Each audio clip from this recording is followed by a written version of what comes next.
Hello and welcome back, everyone. At Sanctuaries of Learning, we care deeply about students being given opportunities to think deeply and actively, to be curious and to question the world around them. We believe that great teaching does more than just deliver content. It ignites our students' minds and helps them make sense of the world. In schools, effective questioning is such a powerful tool to connect with our children, to challenge their thinking and tailor learning to their unique needs. Teachers and leaders have often approached me to explore how they can enhance questioning across key learning areas as part of their school's focus on explicit teaching. From my experience, making small tweaks to our questioning is one of the most impactful ways we can differentiate our lessons without adding to our already busy workloads. John Purchase Public School has truly embedded this philosophy. They've been dedicated to fostering a school-wide culture of thinking, ensuring all students experience more rigorous learning opportunities. Their commitment is clear in their innovative classroom approaches. And I'm so excited to speak with Irene Robbins and Kate Scholes from John Purchase Public School today, who will share their school's journey with questioning. So Irene Robbins is a relieving deputy principal at John Purchase. She brings over 30 years of experience in education across diverse school contexts in both Australia and Scotland. Driven by a strong moral purpose, underpinned by integrity, dedication, and passion, she is committed to staying curious and inspiring others. A strong advocate for authentic collaboration, she values the power of coaching to support growth and empower those around her. And we have Kate Scholes, who's the Assistant Principal, Curriculum and Instruction at John Purchase Public. She is a dedicated and passionate advocate for teaching and learning, working closely with beginning teachers and assistant principals to elevate their educational practices. With a love for delivering whole school professional learning and engaging in team teaching, she actively seeks opportunities to collaborate within classrooms. A true people person, Kate is committed to supporting all students and teachers on their journeys to improve and succeed.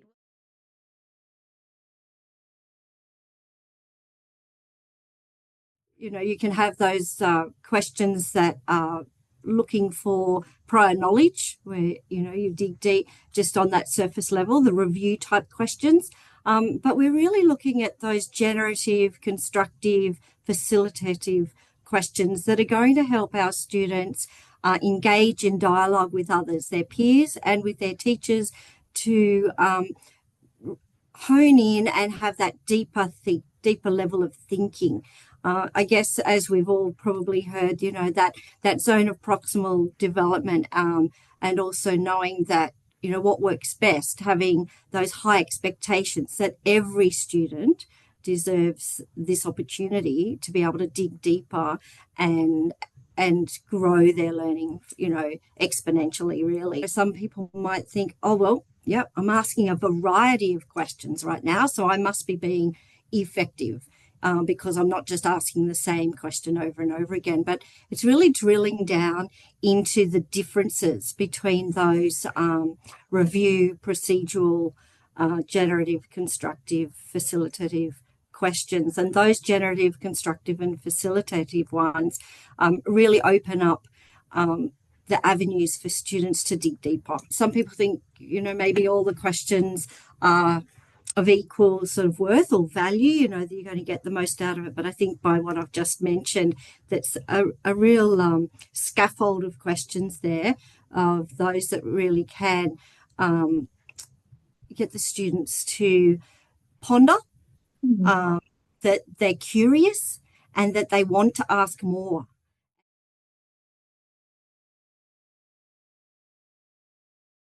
We did a lot of work around the typology of questions. So that came from Ron Rickard's book around building a culture of thinking within our classrooms. So the 5 were facilitative, constructive, generative, procedural, and review questions. So I think it all started at a school level. So it started with like, okay, what are these types of questions?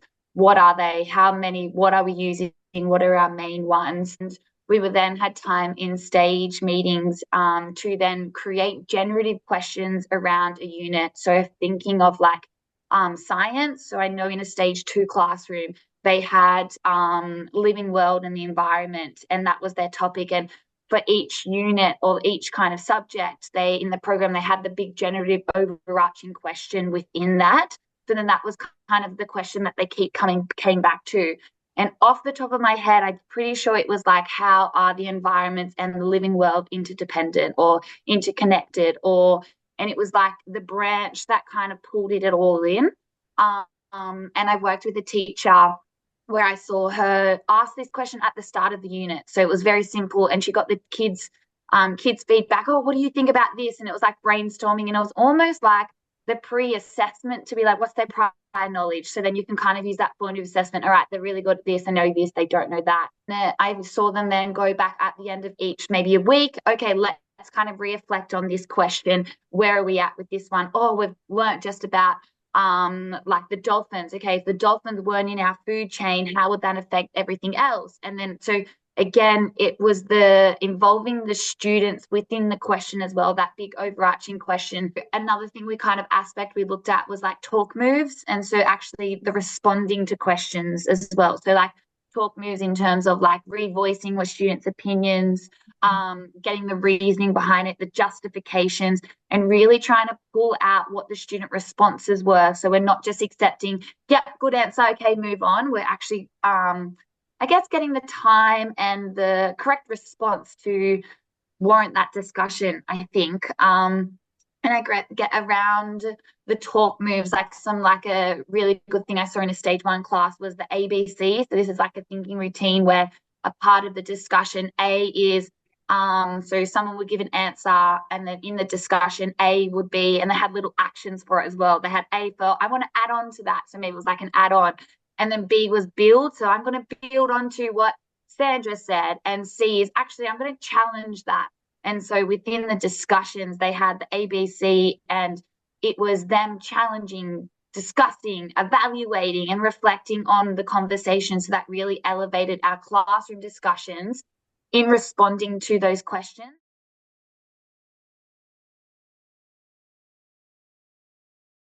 We went through a spiral of and did the actual spiral of inquiry together as an exec team first on sort of like a smaller scale, so that we lived and breathed that process. What does that look like?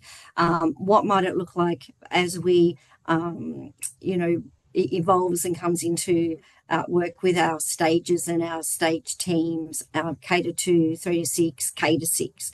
And that was what helped really define and narrow down that clear vision, data-driven decision making as well, formative, assessment or summative. We've gathered data by asking questions. So that's that clear vision. I've talked about that professional, high impact professional learning.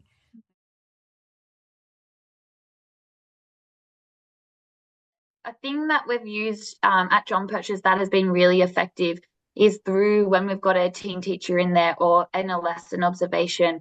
I've sat in the classroom and I've recorded down all of the questions that the teacher has asked. So you almost have to put a time frame on it, because if you do an hour lesson, you could end up with 100 plus questions. But let's say for the first 15 minutes, or for when the teacher is describing the task, or that first 20 minutes through the explicit teaching, you can then record all of the questions that have been asked. And then at the end of that lesson, you then sit down and reflect on it. And within a teacher that I've done this with a couple of times, we kind of categorize what type of questions were being asked. We noticed a lot of procedural questions at the beginning of this lesson.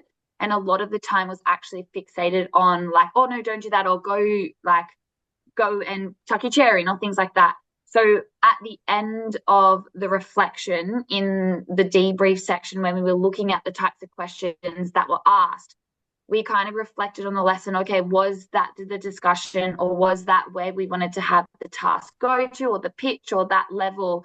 And the teacher was then able to then kind of really reflect based on the amount of types of questions that were asked. Random sampling. So with students, so we've asked like student surveys. So at the end of a lesson, you could choose 5 kids at random, or you could have that pre-planned, maybe person number 1, 5, and 15 on the class list, and ask them questions like, what were you learning today? Was this learning challenging enough? Why not? And then that way you're getting the student voice to see that level of challenge. And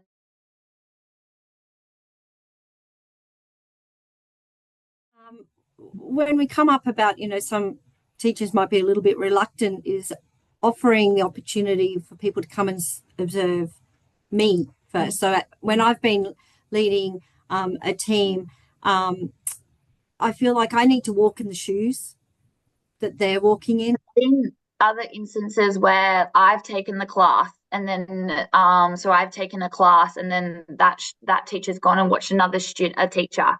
So it depends on like using the expertise around of different teachers. Like I know we have a stage 3 teacher who's expert in English. So I've taken a year 5 classroom and then they've gone and watched the expert teacher in English. So using what the strengths of other teachers as well.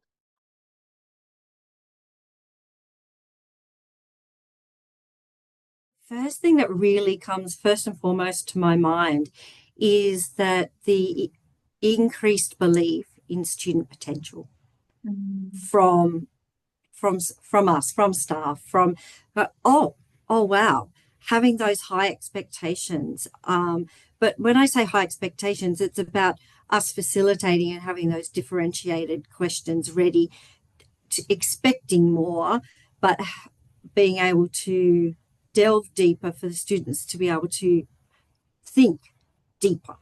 So it's thinking that all students have this ability to rise up to this occasion. So the biggest thing, I feel like, it's those aha moments and oh wow, you should have heard Bella's response to, now that's a fictitious name, just so you know. So Bella's response, the excitement you hear and see when the teachers are noticing, they're noticing the positive impact that using these effective, purposeful, differentiated questions have on the learning within their classroom environment. And there's this real buzz and this raise of excitement where students are asking questions and also challenging, and I say challenging, respectful challenge. It's like, I heard students say, I don't know I'm not sure if I believe that, or I'm wondering if, and there's that respectful challenge back. And so you're noticing really that the students are highly engaged.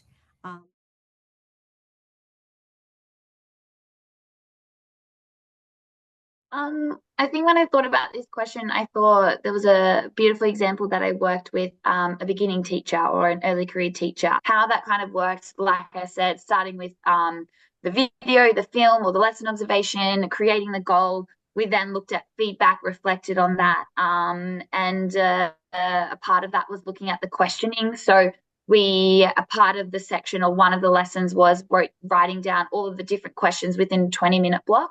Then from there, we categorized what questions were being most used. We found that most of procedural or review questions were being used. We then looked at, okay, well, what can we do? And we created like posters or types of facilitative or generative questions or constructive questions. And the main ones we wanted to try to use were, what makes you say that? What are you wondering about? What else?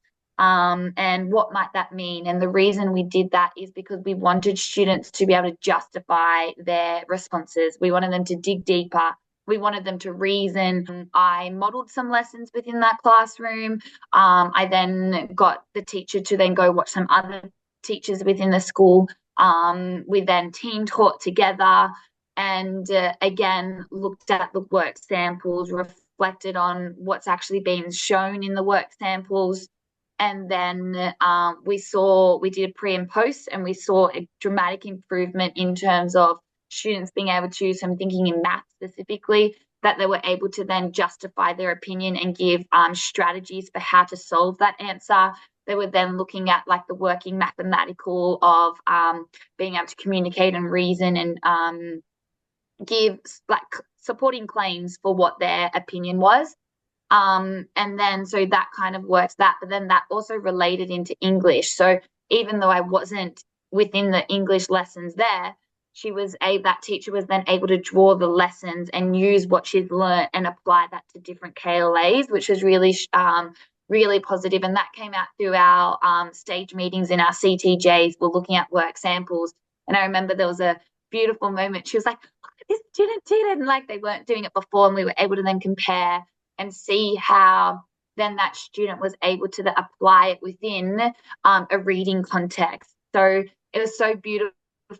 The celebration from the teacher, she was excited to be like, look at this, and you could see the growth and the progression that they had made. Thank you for sharing your journey with so many of us today.